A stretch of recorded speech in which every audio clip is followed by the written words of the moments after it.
Hello, we're Board Game Opinions. My name's Jonathan. And I'm Mark. And we just finished playing Destinies, which is, I was about to say it's a cooperative adventure game, but it's not. It is a competitive adventure game, which is quite unusual, and we will talk a bit about that at the end. I'm going to talk you through briefly how the game works. We're going to try and do this with virtually no spoilers. I'm going to show you the initial setup for one of the scenarios, so you'll see the starting location, and that's about it. So don't worry about spoilers, we've got you covered. But essentially you are racing. Each of you takes a character. So I was the woodsman in this case, and it comes with a little miniature here. And you were the soldier. And crucially, on the back of these cards is a secret hidden destiny. So we each read these separately, and it gives us a choice of two paths. Now you can try pursuing both paths if you want to, but generally you pick one and you say, right, I'm going to try down that path. And you go around exploring the map, having an adventure, attempting to fulfill your destiny, whatever that is. On the bottom of the destiny side it says, once you think you've done what you need to do, go to this particular location and fulfill your destiny. Also, the game is played with an app, so you need a tablet or something like this to play the game with. You cannot play it with just the board game, you need the app as well. Alright, let me just move to the phone then to show you some details here. But essentially, here's the starting scenario. We were doing the Feast of Famine. There's some flavour text, I won't show you what that says, we'll skip past that. And then you get a choice of characters. So the game plays up to 3 players. You can't play with 4 players, interestingly. 3 is the max. We were playing a 2-player game. Mark picked the soldier. I picked the huntsman, yes. And then we get starting stats. So if I show you a player board here, as well as my character here, you have 3 key stats. There's like intelligence, and you see these discs in certain places. I'll explain what that means later. Then agility and strength, essentially, for fighting.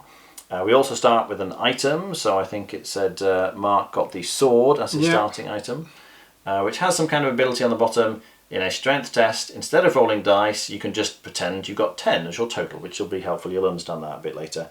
My starting action was a hatchet.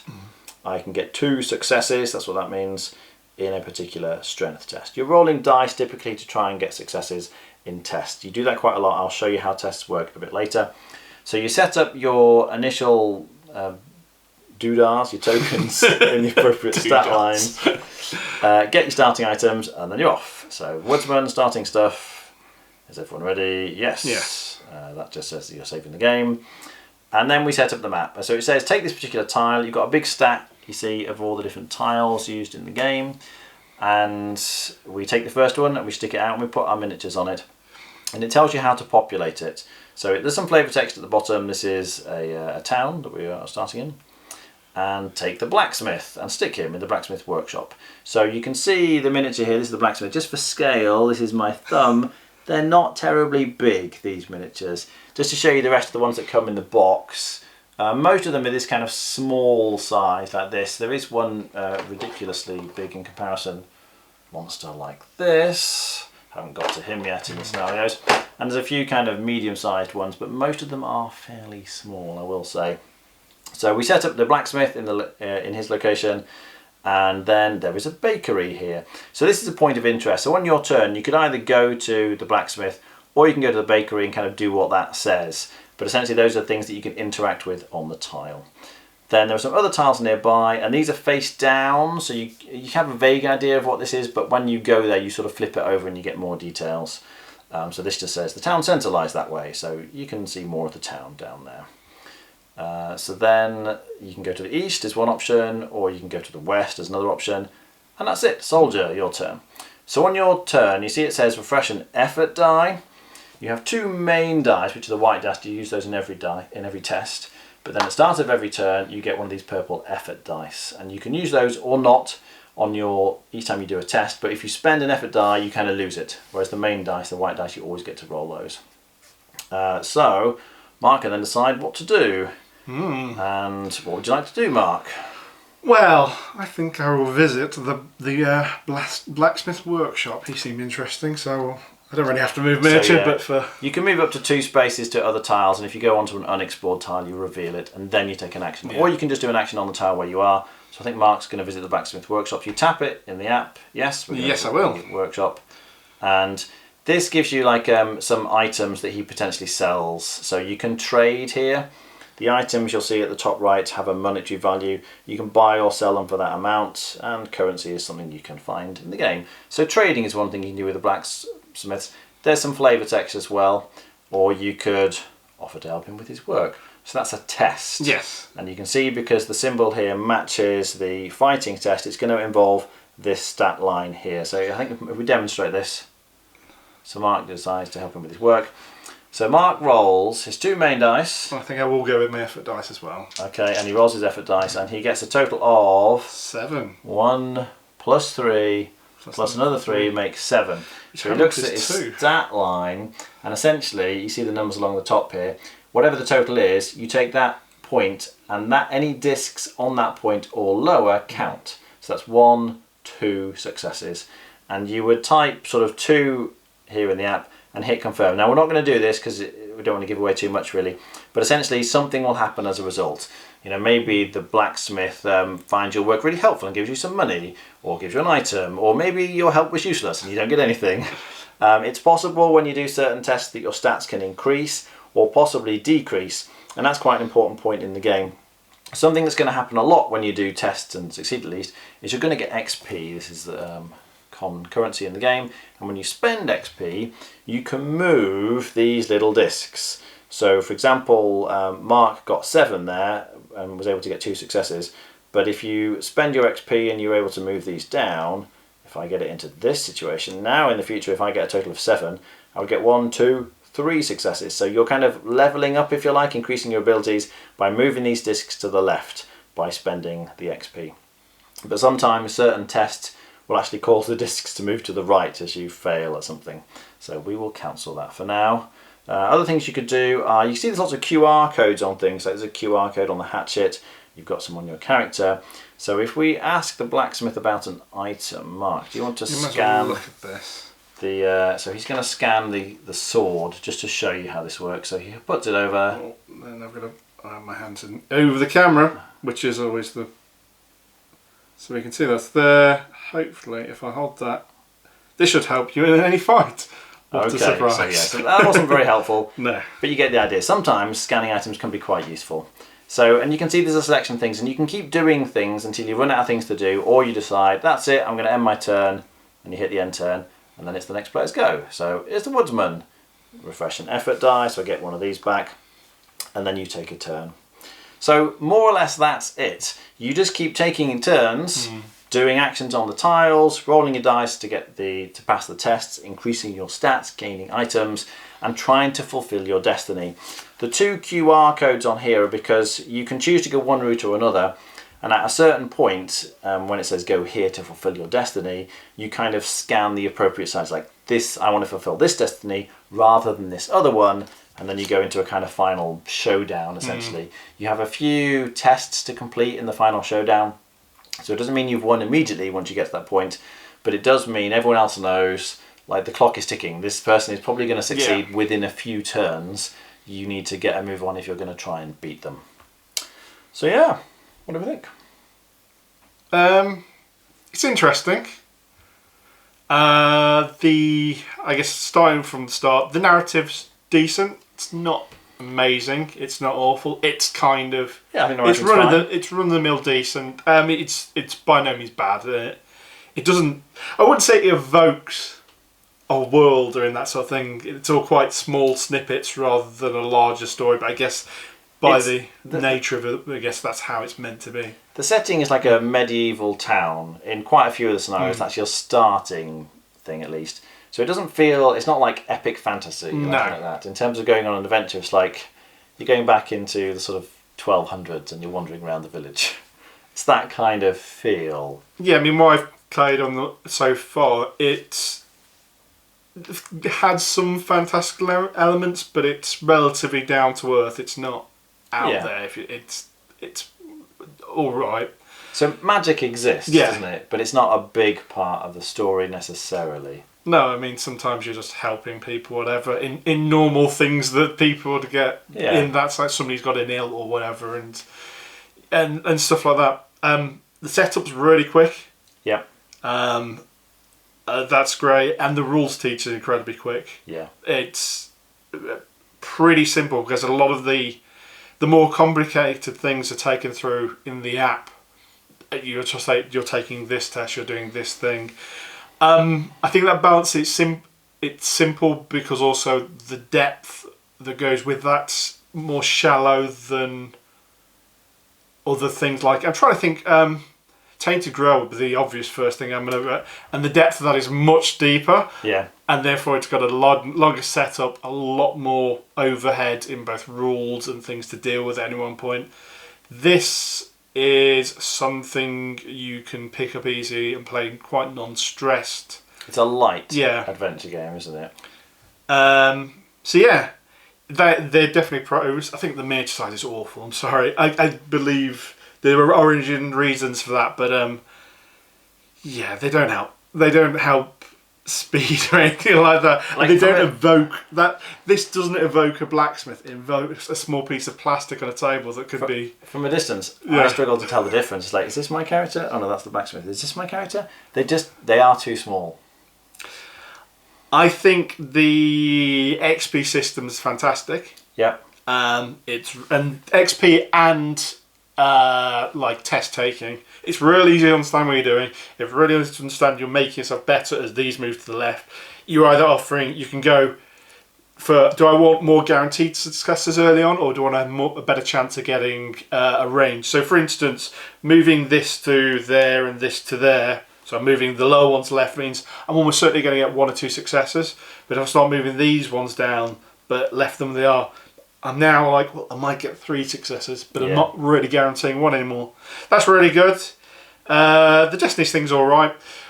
I'm not sure on the competitive nature. I don't like it, I have to say. I think whether it's been ingrained into me over the years and stuff, but I think I prefer as a group because there are a few things where you cross over. For instance, you may do, as information's open, you might learn something that I can use, even though I shouldn't know, because why would I know? I'm somewhere on the other side of the map. But because everything in the app is open information, Jonathan at times was able to help me he found out information that I needed, and it saved me time. But other than that, a lot of it's kind of just, we do our own things. I mean, unless we by our actions unintentionally do the other player in, whether it be because we've both chosen the same destiny or we've chosen different destinies, but I'm not doing anything as Tal, I'll do this action. And it's something that Jonathan wants to do.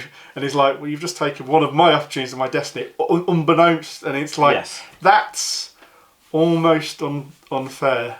And so it's almost, other than that, it's quite solo at times. I guess you kind of keep an eye how close one or the other person's getting towards finishing, but you have very little control on that in truth. Yeah. It feels like there's nothing really for you to do when it's someone else's turn. No. Which is why I think that it doesn't play 4 players. It will be a nightmare at 4 players. It's just too slow. Even at 3, you're going to be sat there for 2/3 of the games, like waiting for your turn to come round. Sometimes the turns can be very quick. Yeah. Sometimes they can take a long time. If you've got lots of different options, I'll do this, or I've got a test now, I've got another test, and you just sort of keep going and going. And as Mark says, you can see how close someone is getting towards their destiny, but not necessarily because of skillful choices. It's like you go to this location, you look at this point of interest, and good stuff happens to you. Oh, great. And then the other player goes to this other location, and bad things happen. They were just unlucky. And so in this particular game, you did really well, didn't you? You were able to level up your stats a lot. You were able to get to the things that fulfilled your destiny quite easily, and I was struggling to find the things that I needed to get there. In the same interactions, I had all my tokens 6 or below, and Jonathan was starting to get the higher ones down to his 3rd quarter. And I don't think at any point I played this game any better. I just went to the right places. Maybe my destiny was slightly easier to track down, or whatever. I did say straight after, and I still agree with it, I think it punishes you if you're doing well. The rich get richer, as they all say. Because I was successful, I became more successful. Because Jonathan was unlucky. To do tests. Yeah, your test, the number of times his tokens were going the opposite way, because it's like you've done nothing wrong. You just failed on the dice roll. And which, if it was feel great, if it was cooperative, I wouldn't mind. Yes, like we try something. Oh, that doesn't work. That we'll will try hurt something us all. Else. That's right. But when it's competitive, it's like, there's nothing I can do here, but I'm going to lose. Like, I think from about 2/3 of the way through the game onwards, I just knew I was losing. There was nothing I could do to win. I knew Mark was going to win. Which was even worse because I intentionally slowed my game winning just to get ready for. I was like, I'm just going to make myself as tough as possible, move my bit for the final thing. So I just walk in there and I had no problems whatsoever. Yeah. And while Jonathan was scrambling around just to be able to do part of his destiny, I was just like, I stayed in the same spot 3 or 4 times because it just suited me with the items that I had that allowed me to move my stats, and the fact that I could get a collection, make sure I had all 3 of these dice ready. And it's not that fun for me to do that, but it was but as a gamer, that's the right thing. I will prepare for the big fight, which I suppose is what you do. But also Jonathan's going there going, you're just elongating this game, which I've already lost. And that's not really great for you either. Yes.